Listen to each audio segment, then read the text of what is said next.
setelah dibaptis dan ketika juga dibaptis, Yesus dibaptis dan sedang berdoa, terbukalah langit dan turunlah Roh Kudus dalam wujud merpati.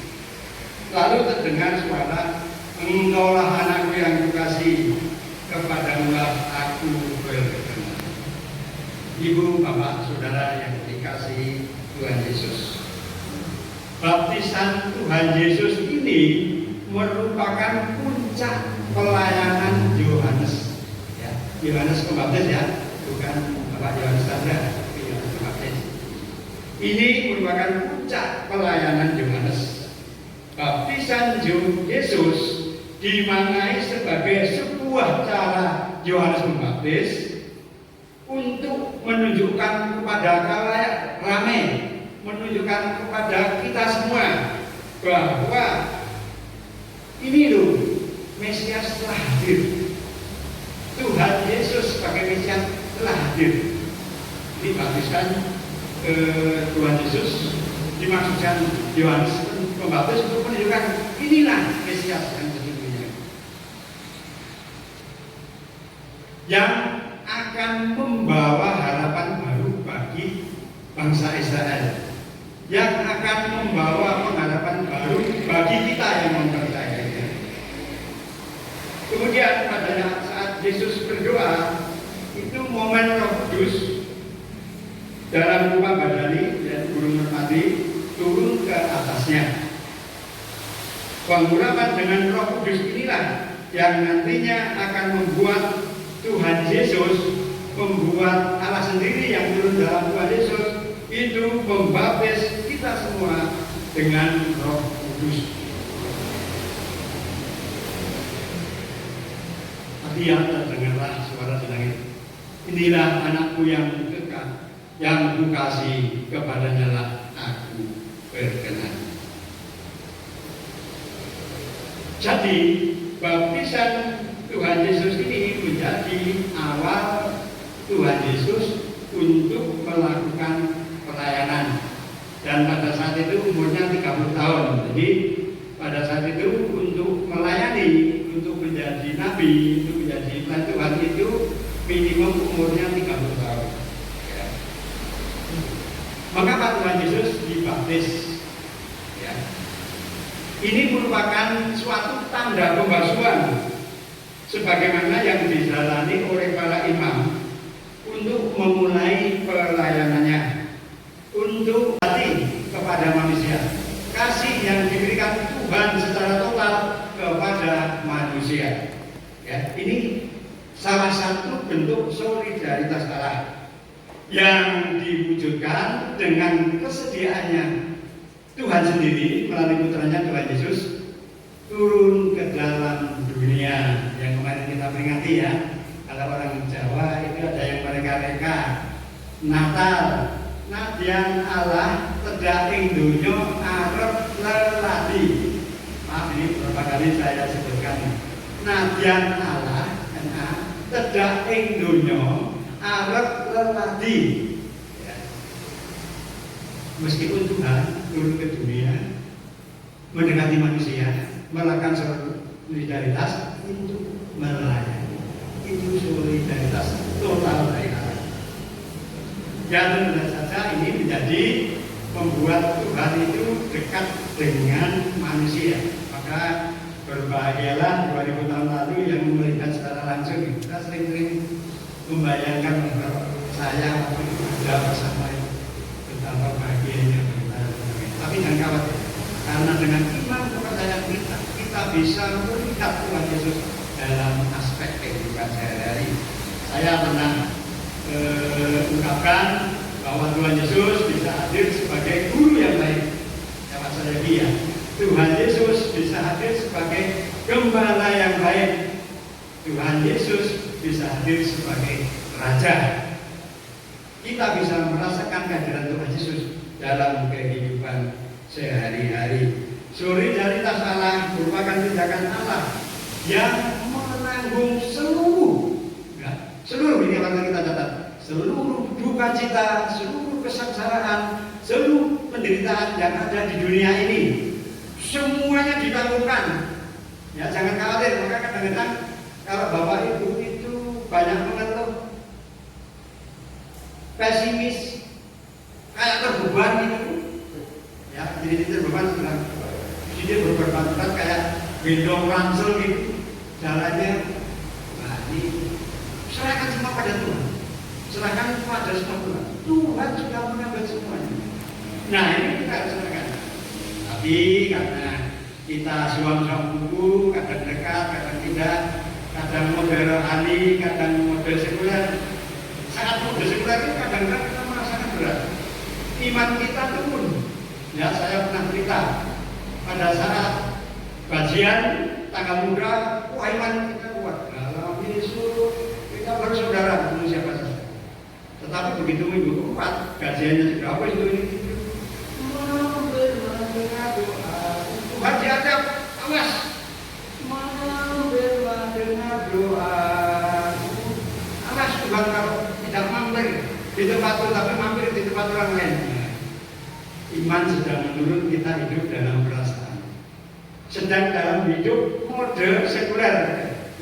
Nah, kita harus optimis menjalani kehidupan ini. Mari kita ingat-ingat momen saat kita dibaptis, meskipun saya yakin hampir 90% nggak ingat dong. Saya ada waktu dibaptis masih bayi, jadi kan tidak ingat. Kecuali yang dibaptis sudah dewasa. Ya, mungkin Pak Yudo ya, dibaptis dewasa. Nah ini sebagai contoh. Yudo Adianto, engkau berbaptis dalam nama Allah Bapa, Anak dan Roh Kudus. Amin. Kira-kira begitu ya Pak Yudo. Kalau kita kan hanya membayangkan, seandainya itu saya, karena kita semua kebanyakan dibaptis pada saat itu. Allah Bapa, kita dibaptis dalam nama Allah Bapa. Itu mengindikasikan bahwa kita itu sebagai anak-anaknya. Ya, maka kita diperkenankan mengambil Tuhan Bapa. Ini pernah disampaikan khusus dalam podcast bedanya orang Kristen dan yang lain. Orang Kristen itu memanggil anak Bapak. Nah, gitu kan. Bisa dilihat di podcastnya itu. Karena kita memang sebagai anak-anaknya, maka kita berhak, kita mempunyai legasi. Tuhan memberi legasi kepada kita, warisan, yaitu kerajaan, surga, keselamatan. Kemudian dibaptis dalam nama Anak Tuhan Yesus. Ya, ini harus kita ingat bahwa satu-satunya sumber keselamatan adalah dari Tuhan Yesus. Ya, yang telah menderita, telah sengsara, disalib, mati, dikuburkan, dan pada hari yang ketiga bangkit untuk mengalahkan maut. Itulah satu-satunya sumber keselamatan. Dibaptis dalam nama Anak Allah. Kemudian dalam Roh Kudus, yaitu Roh Kudus ini setelah kita dibaptis akan menuntun kita, membimbing kita dalam perjalanan keselamatan mencapai kesempurnaan nanti di surga. Nah, perjalanan keselamatan itu ya dimulai saat kita hidup.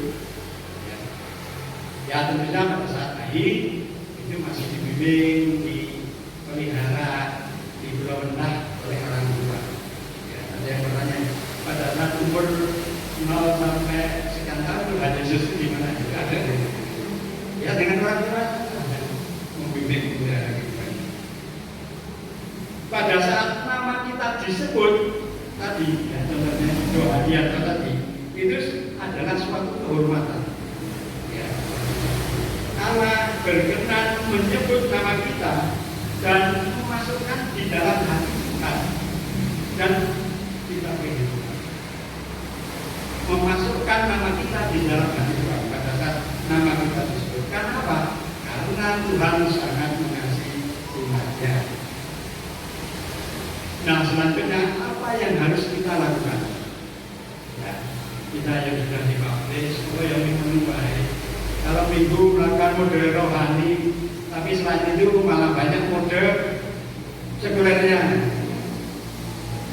Nah, saya sangat ingat ikut banyak Pak Agus nanti partai itu.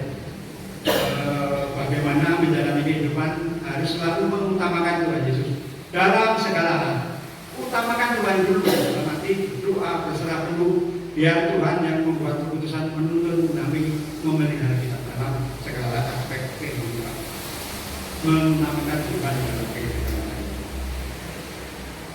Solidaritas yang Tuhan berikan kepada manusia, kepada kita, itu harus kita wujudkan, dipraktekkan kepada sesama kita dalam kehidupan sehari-hari. Nah, sesama kita ini siapa? Di Matius 25 ayat 31 ayat 46 sangat jelas sesama kita itu siapa.